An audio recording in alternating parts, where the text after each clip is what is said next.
Hello my beautiful souls, welcome back to my channel. So आज की reading में हम देखने वाले हैं कि नो कांटेक्ट में रह के इस समय पे आपके पार्टनर की लाइफ में क्या चल रहा है, उनके ज़िंदगी में क्या एनर्जीज़ हैं, समय पे कैसा वो फील कर रहे हैं, आपके लिए उनकी फीलिंग्स कैसी हैं और जनरली उनकी लाइफ में क्या चीज़ें चल रही हैं। ये सारी ही एनर्जीज़ को हम देख लेंगे। रीडिंग जनरल रहेगी, आप लोगों के साथ जितना रेजोनेट कर पाएगी आप उतना रखिए, जितना रेजोनेट नहीं करता है उससे जाने दीजिए। मेल एंड फीमेल सभी के लिए और सारे ही साइंस के लिए रीडिंग है। रीडिंग टाइमलेस है, तो जिस वक्त पे आपके सामने आती है उस वक्त पे रीडिंग आपके साथ रेजोनेट कर सकती है। तो चलिए स्टार्ट करते हैं। हाईलाइटेड साइंस बता देती हूँ। ये साइंस आपके या फिर आपके पार्टनर के हो सकते हैं। आप लोग फायर साइन के हो सकते हैं, एरीज, लियो, सैजिटेरियस। वाटर साइन के हो सकते हैं, कैंसर, स्कॉर्पियो, पाइसेस। आप लोगों के लिए मुझे यहाँ पर टॉरस की एनर्जी भी स्ट्रॉन्ग दिखाई दे रही है। नंबर 3 इंपॉर्टेंट हो सकता है आप लोगों के लिए, मार्च मंथ इंपॉर्टेंट हो सकता है। नंबर 5 इंपॉर्टेंट हो सकता है, मई मंथ भी इंपॉर्टेंट हो सकता है। नंबर 4 अप्रैल मंथ की एनर्जीज भी स्ट्रॉन्ग दिखाई दे रही है आप लोगों के लिए। यहाँ पर एयर साइन भी है, जेमिनी, लिब्रा, एक्वेरियस। और नंबर 9 भी इंपॉर्टेंट हो सकता है आप लोगों के लिए। सितंबर मंथ भी इंपॉर्टेंट हो सकता है। 10 नंबर अक्टूबर मंथ भी इंपॉर्टेंट हो सकता है। और अर्थ साइन भी है, टॉरस, वर्गो, कैप्रिकॉर्न। तो साइंस यहाँ पे सारे ही निकल कर आ गए हैं। तो चलिए स्टार्ट कर लेते हैं, देख लेते हैं आपके पार्टनर की एनर्जीज आजकल कैसी हैं आपको लेकर।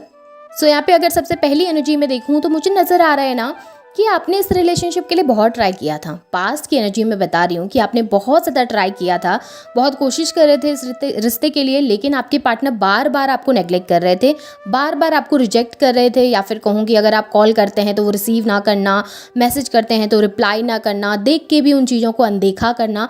आपके प्यार की रिस्पेक्ट उन्होंने नहीं करी, कभी भी नहीं। और इस चक्कर में ना आपने अपनी लाइफ में फोकस करके आगे बढ़ना ज़रूरी समझा। आपने डिसाइड किया है कि अब बहुत हो गया, मैंने बहुत कुछ करके देखा है, मैंने बहुत ट्राई करके देखा है, लेकिन अब जब सामने वाले को रहना ही नहीं है, सामने वाले ने ट्राई नहीं करना है, तो फिर मैं और कितना ट्राई करूँ। मैं इससे ज़्यादा अपनी सेल्फ रिस्पेक्ट को और ज़्यादा नीचे नहीं गिरा सकता हूँ, या मैं इससे ज़्यादा अपनी सेल्फ रिस्पेक्ट को नीचे नहीं गिरा सकती हूँ। मेल एंड फीमेल आप जो भी हैं, सो इस अकॉर्डिंग ना आप अपनी लाइफ में आगे बढ़ रहे हैं। लेकिन आपके पार्टनर को जब आप दूर जा रहे हैं ना, तो उनको लग रहा है कि आप अपनी लाइफ में इतने ज़्यादा फोकस्ड हो चुके हैं और वो आपकी तरफ अट्रैक्ट होने लगे हैं। अब वो उनको लग रहा है कि मैं ऑफर लेकर जाऊँ तो कैसे जाऊँ, मुझे अगर बात करनी है तो मैं कैसे करूँ, ये इतना कोल्ड बिहेवियर कैसे आ गया, इतना चेंजमेंट कैसे आ रहा है, मुझे ट्राई करना है, मुझे कम्युनिकेशन करना है।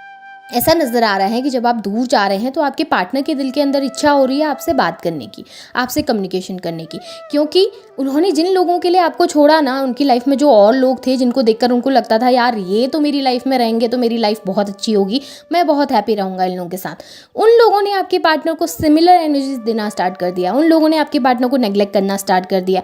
अब आपके पार्टनर का ऐसा हो गया कि ना वहाँ हैप्पीनेस मिल रही है, ना वहाँ लोग उनके ऑफर को एक्सेप्ट कर रहे हैं। अब आप तो हाथ से निकल ही गए हैं, तो अब वो करें तो करें क्या। अब उनकी ऐसी कंडीशन हो गई है ना जहाँ पे उनको समझ नहीं आ रहा कि अब किसको एक्सेप्ट करना है मुझे लाइफ में, किसके पास जाना है मुझे अपनी लाइफ में। क्योंकि वो दिन उनके गए जिस वक्त पे वो लोगों को लटका के रखते थे, अब उनके दिन आ गए जिसमें उनको लटक के रखना पड़ रहा है लोगों के पीछे, उनको दौड़ना पड़ रहा है लोगों के पीछे, जिसकी वजह से इस वक्त पे आपके पार्टनर परेशान नजर आ रहे हैं। अगर मैं जनरली देखूं तो आपके पार्टनर ने किसी को ऑफर करने की कोशिश की थी या किसी इंसान के पास करीब जाने की कोशिश की थी।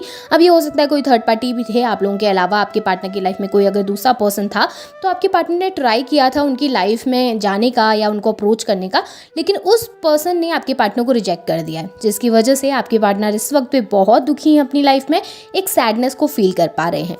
इस कंडीशन में ना आपके पार्टनर एक सही समय का इंतजार कर रहे हैं। आपकी पार्टनर की लाइफ में जो ये कंडीशन चल रही है, इस दौरान में, इस सिचुएशन में आपके पार्टनर को लग रहा है कि अभी सही समय का वेट कर लेना चाहिए, एक सही समय आने देते हैं जिस वक्त पे फिर मैं जाकर अपनी लाइफ में कोई फैसला कर पाऊंगा, या फिर जाके मैं कोई डिसीजन लेकर सामने वाले को अप्रोच कर पाऊंगा। देखिए वो कम्युनिकेशन करना चाहते हैं, आपको लेकर अट्रैक्टेड भी बहुत ज़्यादा नजर आ रहे हैं, लेकिन उनको लगता है ये समय सही नहीं है आपके पास आकर अप्रोच करने का। आपके पार्टनर को लगता है अगर वो थोड़े समय तक और रुकते हैं तो शायद कंडीशन और अच्छी हो जाए, और उस वक्त पे अगर वो आपके सामने आकर अप्रोच करते हैं या कम्युनिकेशन करने की बात करते हैं तो शायद आप समझ पाएंगे। हो सकता है कि रिसेंटली आपके पार्टनर ने कांटेक्ट करने की कोशिश भी की हो आपसे, जिसमें आपने उनको रिजेक्शन दिया है, जिसकी वजह से भी आपके पार्टनर को लग रहा है कि ये सही समय नहीं है दोबारा से आकर अप्रोच करने का, क्योंकि उन्हें लग रहा है कि वो ईगो भी तो दिखाना है ना जो पहले दिखाया था, ईगोस्टिक नेचर में भी तो रहना है, बार बार रिजेक्ट तो नहीं होना किसी से।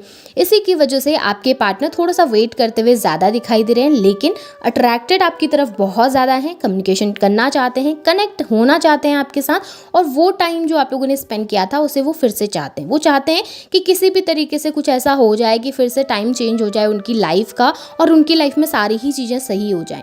लाइफ में सिर्फ आपके साथ ही नहीं, पर उनकी जनरली लाइफ में भी बहुत सारी प्रॉब्लम्स चल रही हैं, जिसमें भी आपके पार्टनर को लगता है कि इस वक्त तो समय ख़राब ही चल रहा है, थोड़ा अच्छा समय आने देते हैं, उसके बाद ही लाइफ में और चीज़ों के लिए ट्राई करेंगे, या उसके बाद ही लाइफ में और कुछ देखेंगे। क्योंकि इस वक्त तो आपके पार्टनर बस रेस्ट करके देखना चाहते हैं कि कोई सही समय आ जाए लाइफ में जहाँ पर वो बैलेंस हो सके। यहाँ पे ऐसा दिखाई दे रहा है ना, आपके पार्टनर थोड़े से सेल्फिश हैं, डेफिनेटली सेल्फिश हैं। वो कभी भी ये नहीं देखते कि मेरे किसी एक्ट की वजह से सामने वाले को बुरा लग रहा है, या मेरी ख्वाहिशों की वजह से शायद किसी को तकलीफ हो सकती है। आपके पार्टनर इस तरीके से सेल्फिश हैं कि उनको लगता है कि उनके अकॉर्डिंग चीज़ें होनी चाहिए, जिस तरीके से वो चाहते हैं चीज़ों को होना, या जिस तरीके से वो चाहते हैं कि उनकी लाइफ में चीज़ें हों, वो उसी तरीके से काम करते हैं। उनको ये नहीं दिखता कि सामने वाले को मेरे एक्ट की वजह से तकलीफ हो रही है, मैं किसी के साथ रूड हो रहा हूँ तो उसको भी तो हर्ट होता होगा, पर वो इतनी सारी चीज़ें नहीं दिखते। उनको लगता है कि मुझे हर्ट नहीं होना चाहिए, मुझे तकलीफ नहीं होनी चाहिए, फिर उस चीज़ के लिए मैं कुछ भी करूँ अपनी लाइफ में, वो सब कुछ जायज़ है।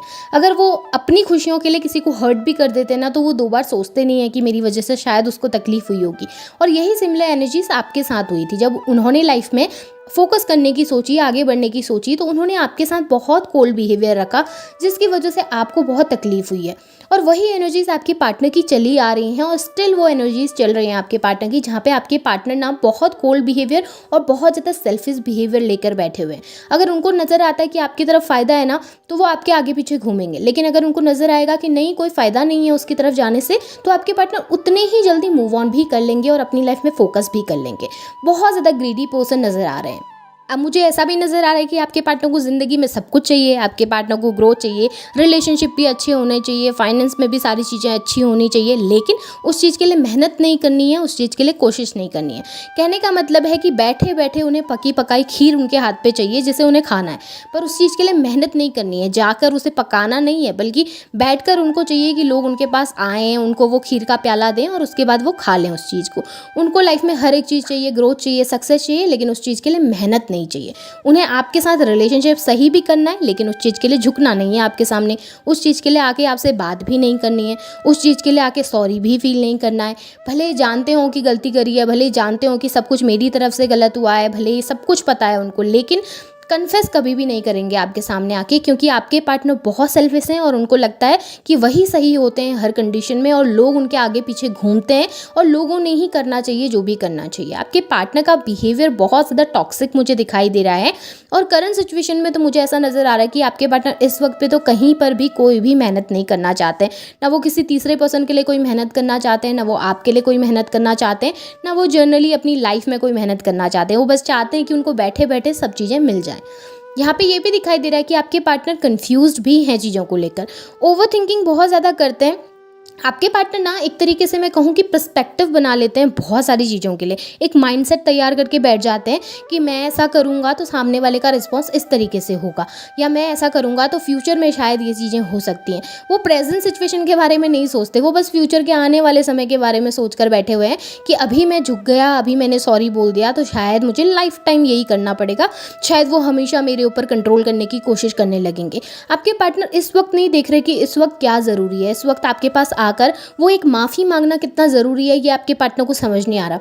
उन्हें बस ये दिख रहा है कि मैं अभी चले जाऊंगा, अभी मैं अगर माफ़ी मांग लूँगा या अभी मैं अपनी गलती मान लूँगा तो शायद मुझे लाइफ टाइम उसी के नीचे दब के रह जाना पड़ेगा, या फिर मुझे उसी एनर्जीज़ में दबे रह जाना पड़ेगा, मैं अपनी लाइफ में कुछ नहीं कर पाऊँगा, मेरे पास फ्रीडम नहीं होगी। बहुत सारी चीज़ें सोच रहे हैं अपने माइंड में, या फिर ये भी सोच रहे हैं कि मैं जाऊँ उसके पास, वो मुझे रिजेक्ट कर देगी तो फिर कैसा होगा, फिर सारी चीज़ें ख़राब हो जाएंगी, फिर मैं कभी जाके ट्राई भी नहीं कर पाऊँगा, हमारे बीच में चीज़ें सही भी नहीं हो पाएंगी। एक तरीके से एक माइंडसेट है, एक अपनी स्टोरी बना के रखी हुई है और उसी स्टोरी को फॉलो करते हुए ज़्यादा दिखाई दे रहे हैं, और अपनी ही ओवर थिंकिंग की वजह से चीज़ों को और ज़्यादा कॉम्प्लिकेटेड आपके पार्टनर कर रहे हैं, चीज़ों को और ज़्यादा बिगाड़ते हुए ज़्यादा दिखाई दे रहे हैं। ऐसा नज़र आ रहा है खुद के माइंड में तो क्लियरिटी है नहीं, और सामने वाले को भी कंफ्यूज करके बैठे हुए हैं आपके पार्टनर। फाइनेंस बहुत अच्छे हैं आपके पार्टनर के, मेहनत बहुत ज़्यादा कर रहे हैं आपके पार्टनर चीज़ों में, और फाइनेंस में बहुत अच्छी तरक्की करते हुए भी दिखाई दे रहे हैं। वर्क प्लेस में चीज़ें अच्छी हो रही हैं, आपके पार्टनर को प्रमोशंस मिल रहे हैं, सीनियर्स के साथ रिलेशनशिप बहुत अच्छे बना के रखे हैं आपके पार्टनर ने। फैमिली लाइफ में भी चीज़ें बहुत अच्छी चल रही हैं, फैमिली के साथ भी अच्छी बनती है, सभी के साथ बहुत अच्छा क्वालिटी टाइम स्पेंड करते हैं। और अगर मैं आपके लिए सोचूं, अगर आप अपने पार्टनर के साथ नो कॉन्टैक्ट सिचुएशन में हैं, तो आपके पार्टनर चाहते हैं आपके साथ फैमिली स्टार्ट करना, वो चाहते हैं कि आपके साथ चीज़ें अच्छी हो सकें, आप दोनों एक दूसरे के साथ हो सकें, वो कंप्लीशन भी आपके साथ चाहते हैं। लेकिन सबसे बड़ी बात है ना कि ईगो, जब किसी इंसान के अंदर वो ईगोस्टिक नेचर आ जाता है ना, जहाँ पर वो प्यार से ज़्यादा अपने अहम को, प्यार से ज़्यादा अपने ईगोस्टिक नेचर को मायने देने लगता है, तब वो फिर बाकी चीज़ें भूल जाते हैं। तब वो फिर वो इमोशंस नहीं देखते, उनको बस वही दिखता है कि मुझे ना झुकना पड़े, मैंने कोशिश ना करनी पड़े, मेरा ईगो बरकरार रहे या मेरी पोजीशन बरकरार रहे। एक तरीके से फिर वो प्रभुत्व जमाने लग जाते हैं दूसरों के ऊपर उनको कंट्रोल करने लग जाते हैं। और वही एनर्जीज आपके पार्टनर की है, कंप्लीशन चाहते हैं, ग्रोथ चाहते हैं, सब कुछ आपके साथ चाहते हैं, वो आपके साथ कांटेक्ट भी चाहते हैं और सब चीज़ें सही भी करना चाहते हैं, लेकिन खुद से होकर कोशिश नहीं करना चाहते हैं। अपने माइंडसेट में जो तैयार करके रख ली है उन्होंने खिचड़ी, और उसी चीज़ों में वो चलते हुए ज़्यादा दिखाई दे रहे हैं, कहीं पर भी वर्क करते हुए नहीं दिखाई दे रहे, कोशिश करते हुए नहीं दिखाई दे रहे। जनरली अपनी लाइफ में भी बहुत ज़्यादा स्टक है वो, सिर्फ आपके साथ नहीं बल्कि बाकी और पर्सपेक्टिव जो वर्क प्लेस होता है या फिर उनकी लाइफ में जनरली उनकी फैमिली के साथ जो रिलेशनशिप चल रहा है, उसमें भी वो हमेशा कॉम्प्लिकेटेड एनर्जी में ही रहते हैं।